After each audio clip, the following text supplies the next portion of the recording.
My husband brought me to this farmhouse to be his wife, and though I was not born here, this is where I will die. My name is Mary Southgraves, and though I am ordinary in most every way, since I was a child, I have had some talent at seeing what is ahead. This uncanny knowledge frightened my mother and angered my father, and I became clever at keeping it to myself. These truths come to me in dreams, or in the strong daylight they are spoken out loud into my head, or put fully in words into my mouth. By the time I was a married woman and came here to this flat place, I had learned how to be silent, and my husband did not know that I could see the milk curdling before it did, or knew when the old farm cat would die and how. I would keep quiet if I could, but this land increases a power which was only ever small and insignificant and makes it large, and this farmhouse sits like a sullen demon upon it and draws the knowledge from me. I am wilful here and find myself wild. Worse, I find the knowing comes so strongly that it lays time flat, and it is near impossible to tell the present from the future. In describing the farmhouse to me, my husband grew it larger and grander than it is, added on rooms, created warmth where there is nothing but cold stone. There is a kitchen with a fire that smokes, and a wooden table with one leg shorter than the others. There is a windowless bedroom, which in the winter months we share with the chickens. Off the kitchen is a scullery, a place that I do not go. This is the extent of my prison, and beyond the windows the fens, great dark fields, the barn where the pigs live, the pond where I will die. My husband is a kind man, but in the last months he has become afraid of me, and I know he goes and speaks to the other men, farmers all, about this fear.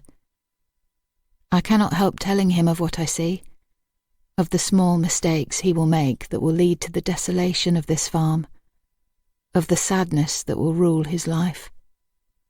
I cannot help also telling the women who sometimes come by, looking for gossip or free eggs, who have started keeping their distance and treating me with a wary dislike. I know they speak of me in the village, and sometimes send their children around to pull my drying sheets into the mud on wash day. They are sharp-tongued, but it does not stop them coming to me when they are with child, or cannot sleep, or grow so tired with fear and want only to know, whether that knowing will bring them peace or only despair. They come in the night, without light, and scrape their fingernails against the kitchen window, and I speak to them, faceless in the dark, and they leave flour or sacks of potatoes as payment. For a time, my husband and I carried love between us so carefully, like a basket of eggs. When it was jostled, he would straighten it, and I would move my hip to keep us even, to give us happiness. We held this love at times in our hands and felt it warm our palms, and I thought of his softly dimpled cheeks, the rough pads of his thumbs. The farmhouse appeared on the flats ahead of us, and he held my cheek and spoke of children and of long years and seeing it coming. I knew that we would have none of these, and that the ground beneath the farm was ill with hatred. My husband led me around the building with great pride, and when we came to the scullery, I felt a fear I have never felt before. A mighty wave which silenced my voice. My husband showed me this space with pride, and said that when his mother had lived in the farm, she had once filled the shelves with 63 jars of preserved fruit and vegetable, an enormous amount, and the number rang through me and hurt my gums. And I saw every one of those 63 jars smashed to the floor, and my husband's mother's wrists torn, as if bitten by the glass. Ever after, I think of that room as 63, and I will not go in there. The number comes to me in the night, and I have to muffle my face against the pillow to stop me from saying it out loud. I do not know what it is about this land, but it has some hold. I had always hoped in death I would return to the place I was born, but I know now that I will linger here, making the same steps I have made day by day in life. It is said that bodies do not rot in this earth, but stay preserved, and perhaps that is why this place calls its dead to it. I will be there soon, I think, and I will see the reams of those who have gone before, and who cluster in this small space like animals, pressing their flat faces to the world of the living. At times I long for it, though it is not peace and it is not quiet. There is some sickness in the water which I dream about one night. The wells are stagnant and the rivers have carried a water plague from upstream. I boil the well water and try to speak to my husband about the disease, which will be especially cruel to the young and the very old. He lowers his head towards the table and eats his breakfast without looking at me, the way he has taken to doing when I speak about anything he does not believe in. I take a basket of bread and go to the other farmhouses which lie across the fields between here and the village. The children see me coming and go running with my name on their lips to their mothers, who stand with their legs braced on the ground and watch me until I am close. I offer them bread, and they become civil, but when I speak of the sickness that is in the water, they anger and will not talk to me. I see the faces of the children who will die like bright stars. These women do not trust me because I have not been, and never will be, able to have a child, but their own children go now calmly to death, and they do nothing. What is in this land is some possessive quality, some unquietness. It is clear to me that there are places which have as much personality as any person or animal, and this is one of them.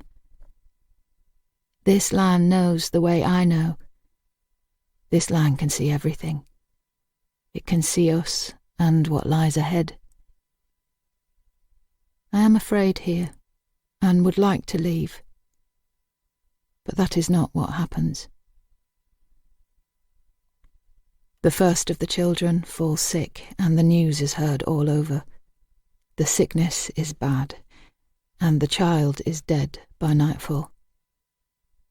We grieve this body that used to be someone's baby.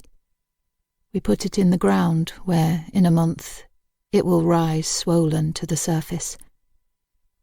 The mother comes in the deep of the night to our house and slams her morning flesh against our door, and tries to call me out, and my husband locks me in the scullery for protection. I sit in the scullery with my eyes closed and my hands over my ears, and I hear the voice of my husband's dead mother counting those 63 jars, and I wait for her to realise I am there. There are many deaths, and the graveyard is full. I am beset upon on the way to the village and beaten bloody. They try to take my tongue, but I run from them, and when I make it home, my husband will not look or speak to me. They think I have killed the children with my words, and I cannot convince them otherwise.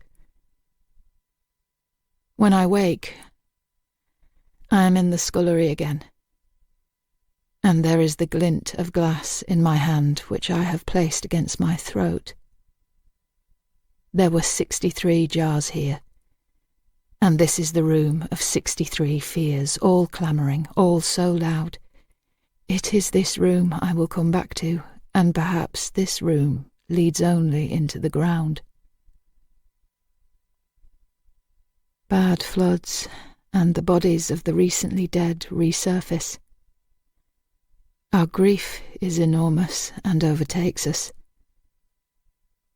The bodies have the countenance of those asleep, as if they have come back only to see us once more. Our barn is set afire. When I wake one morning, I find my husband gone. The present and the future are close friends now, clutching hands. The land has a sort of singing sound that comes from it and goes into me. I make bread to try and find some peace in the kneading, but the loaf is sour and doesn't rise. I see the world of the dead coming towards me across the coal-black fields. I taste the water from the pond on my tongue. I want to leave some semblance of love, some piece of myself given in good faith. I take the bread knife and go to the front door and carve my name and my husband's name and my mother's name into the wood. These people I have tried to love. Except when I step back from the door, I have not written these words. I have been deceived. I have written instead, "I'll see you soon." I know that these words mean that I was right, and I will come back, and I will linger here. I think that anyone who spends even a little time here must do the same, by compulsion. I see the farmers coming. They come from all directions, thinking to close off my escape, but I will not try to run. I wish that my husband were here so I could tell him I am sorry, that I still carry that basket of eggs carefully, even if he no longer carries it with me. They take me by the arms and by the hair, and we go as a monstrous form all together towards the pond. I am lifted from my feet, which drag.